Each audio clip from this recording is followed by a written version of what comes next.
Hey, here with TheEZGZ. Now, in my attempt to keep up with a video every day, I guess a few people that just drop in occasionally have gotten behind and gotten a little confused. So I'm going to run through a little update here.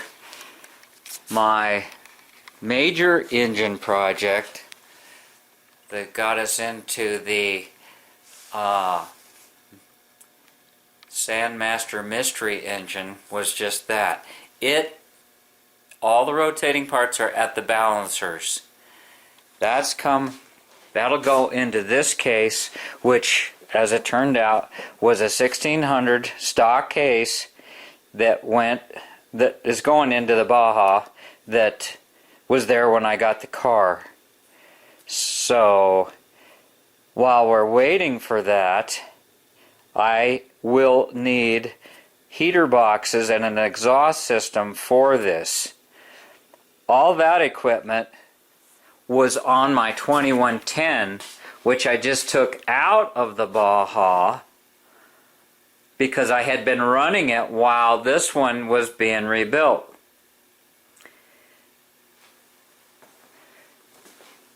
I had an old 1776 sitting over here in the corner, and I wanted to take that apart because I knew I had some camshaft issues, and as it turned out, the lifter bores were done as well. We lost a camshaft and the lifter bores were done, but it had a lot of high quality Gene parts from 20 years ago, and I can utilize those parts in other builds, including the new one.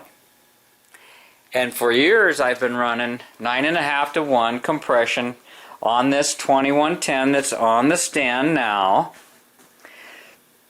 I always wanted to lower that compression,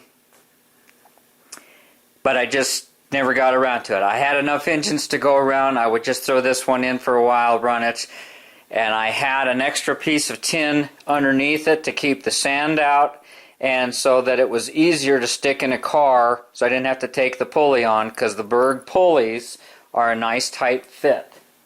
So that's this Berg equalizer pulley right here. These are like 6 pounds. This one has been balanced to this engine. You can see the balance holes right here. Not too bad. But it was balanced to this engine when I assembled it. And when I took the exhaust off, I found an oil leak. So I've removed the head, and it's sitting right here. This is a CB Performance 20-year-old Magnum head, 40 by 35. And I can see that I did use some sort of a silicone or something underneath the head bolt washers that are on the inside under the valve cover, and that looks like one of those let loose and started weeping. So now that I have these heads side by side on the bench, these heads are a lot bigger cylinder volume inside the head. These are 62 cc's, these are 55. So just by putting these heads on here, they're going to breathe better, and it's going to lower my compression. I don't think I'd be giving anything up, and these heads look better suited to the 2110. I know I'm making another turn in the road. I know it's hard for some people to keep up. I can get all of this stuff done right now, have my summer free to do all those things that I enjoy doing outdoors.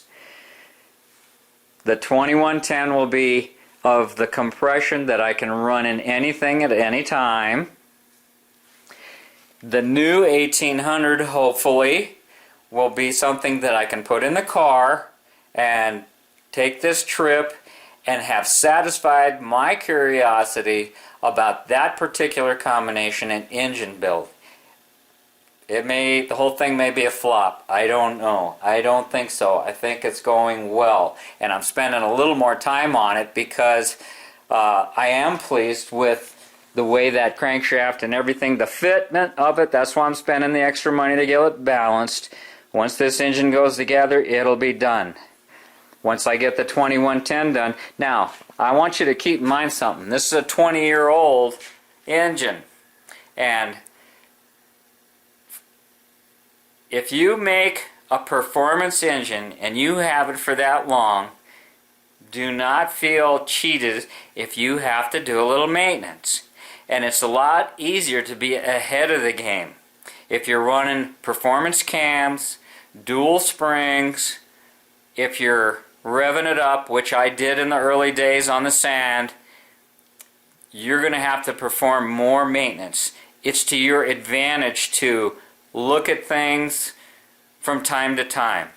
It's well worth your time to take the tin off of a motor occasionally, look it over for leaks, clean it, blow it off, so that you have good cooling, it's good maintenance, and just like this sealer that was underneath this washer being bad, it's not a big deal. But if you let it turn into a leaky mess, dirt's going to stick to that, and it's going to insulate that portion of the cylinder, and you're going to have uneven cooling.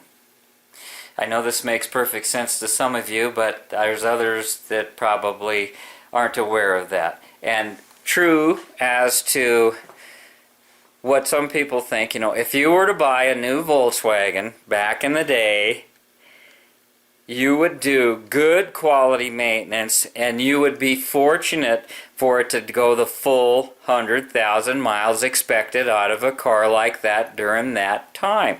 And it was a higher maintenance vehicle. All of a sudden they've come back into vogue. Everybody wants one. They think they're going to have a car. It's going to be great for people that build engines because there's going to be a lot of work out there. There's going to be more people making parts. And people will expect them, just because they got a rebuilt engine, to run like the Honda that they just purchased 5 or 10 years ago that's got 75,000 or 100,000 on it. That's a completely different deal. And these engines do need a little more maintenance. That's why people got tired of them. There's a lot of people that enjoyed owning them but always had to pay somebody else to do them. The maintenance. And as years went by, there were fewer and fewer places that wanted to do the maintenance or knew how to do the maintenance properly. So, kind of an update on the 2110. I'm waiting for my phone call to go pick up my parts for the from the balancer, and I'm going to keep on crack-a-lacking. Alrighty, we're at AMS, Automotive Machine Supply, on the corner of Magnolia and Link Lane in Fort Collins, Colorado. Anybody watching my video needs some balancing done for their Volkswagen, and I was just informed they do head work. They just don't do block assembly, but they will fit things. And is it okay if I take a short video of some stuff? Oh, yeah, sure. Thanks. I got a little YouTube channel, and I'm posting all my build and stuff over here. I noticed that they have this Joe Gibbs high zinc formula conventional 10W30. I think I'm going to get some of that. I think the 10 weight would be fine for a fresh engine with close tolerances.